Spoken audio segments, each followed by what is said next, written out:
नए माली साल के लिए तकरीबन 17,600 अरब रुपए का बजट आज कौमी असेंबली में पेश किया जाएगा। 2,000 अरब रुपए के नए टैक्स आयद होंगे। यूट्यूबर और फ्रीलांसर को भी टैक्स नेट में शामिल किए जाने की तजवीज़ है, जबकि नॉन फाइलर पर सख्तियां मज़ीद बढ़ाई जाएंगी। सरकारी मुलाजमीन की तनख्वाहों में 10% इजाफा और तमाम सैलरी स्लैब पर 2.5% टैक्स कम करने की तजवीज़ शामिल। पेंशन में भी 10% तक इजाफा मुतवक्के। ग्रेड 1 ता 16 के मुलाजमीन को 30% डेस्परेटी अलाउंस दिए जाने की तजवीज़ भी बजट का हिस्सा।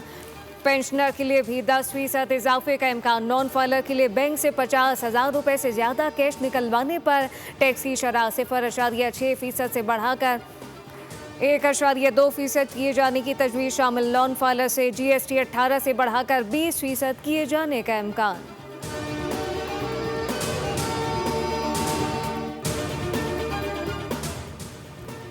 स्पीकर अयाज सादिक की ज़ेर सदारत कौमी असम्बली का बजट इजलास आज शाम 5 बजे होगा। वफाकी बजट वज़ीर ख़जाना मोहम्मद औरंगज़ेब पेश करेंगे।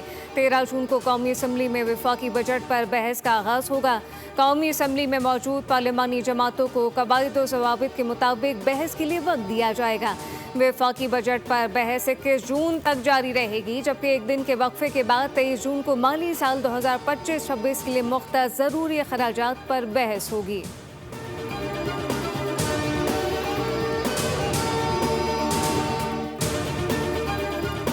नए बजट में प्रॉपर्टी, रियल स्टेट और तामीराती शोबे को रिलीफ मिलने का इम्कान। प्रॉपर्टी रियल स्टेट सेक्टर के लिए फेडरल एक्साइज ड्यूटी ख़त्म करने की तजवीज़ है। बिल्डर और डेवलपर की रजिस्ट्रेशन, ओवरसीज़ पाकिस्तानियों को तामीराती शोबे में सरमायाकारी के लिए मराद देने की तजवीज़ शामिल। समंदर पार पाकिस्तानियों के लिए प्रॉपर्टी पर FED ख़त्म करने का इम्कान। प्रॉपर्टी की खरीदारी पर टैक्स छूट के लिए NOC के शर्त भी ख़त्म होने की तवक्को। प्रॉपर्टी की खरीदारी पर लेट और नॉन फाइलर के लिए एक्साइज ड्यूटी में रद्द-बदल की तजवीज़ शामिल।